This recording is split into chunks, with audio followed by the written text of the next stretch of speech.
برادرو السلام علیکم و رحمت الله و برکاته. ما امروز با امر الله رفتیم از بازار خودمان، از بازار تاجیکستان، از بازار کاروان. انا با فرزندم یک تا پاپوش خریدم، در برش زنکی نایک نویسندگی نکی در تایک همی پاپوش نظر کردم.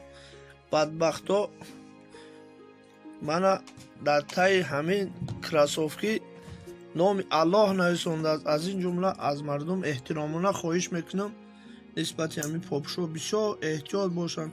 من از تلکه کدگی الله نویسندگی بعد نام اسم پاک الله کرست کدگی از شما احترامانه خواهش میکنم همین مقصد رولی که به دیگر برادرها روان کنید تا که بفهمن که این بدبخت دشمنای اسلام این روز نام پاک الله را میخواهم به همین طرز مقصد بقدر کنن که انشاءالله ما با دستگیری بعضی برادرها امید داریم که همین کار بدبختی همین بدبختای دشمن الله را یک طرفه میکنن. خواهش میکنم دریغ ندارین.